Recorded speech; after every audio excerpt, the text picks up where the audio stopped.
அதிகாரம் 1 இறைவசனங்கள் 30 முதல் 32 முடிய.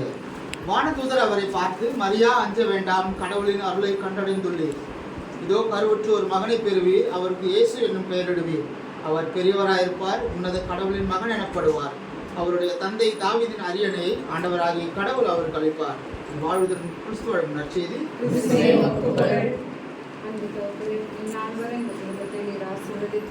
பாதுகாத்து வழிநடத்திக் கொண்டிருக்கிற பெருதானங்களுடைய தாக்கம் நன்றி செலுத்துகிறோம்ப்பா. அன்பு தம்பியின் தங்கையை கூட கருத்திலே ஒப்புக் கொடுக்கிறோம்ப்பா. அந்த பணியை செய்வதிலே மதத்தையும் கொடுத்து அவர்கள் முழு பலத்தோடு கத்தாவது பணியை செய்ய நீதாமே ஆசீர்வதிங்கப்பா. ஒருத்தருக்கு தான பிள்ளைகளை ஆசீர்வதிங்க. உங்களுடைய ஞானத்தினால் நிறைக்கப்படுங்கப்பா. பிள்ளைகளுக்கு கத்தாவே நல்ல புத்தியும் ஞானத்தையும் அறிவையும் தெளிந்த சிந்தனைகளை கொடுத்து அவர்கள் கத்தாவே படிக்கும்போது கூட கத்தாவே அவர்களோடு கூட இருந்து நல்ல கத்தாவே ஞானத்தை வருகிற கிறிஸ்துமஸ் பெருநாளிலும் புத்தாண்டிலும் அவர்கள் எடுக்கத்தான எல்லா முயற்சிகளையும் நிறைவாக சந்தித்து அவர்கள் வாழ்வை பலப்படுத்தும்படியாக இயேசுவின் மூலம் ஜெபிக்கிறோம் நல்ல பிதாவே.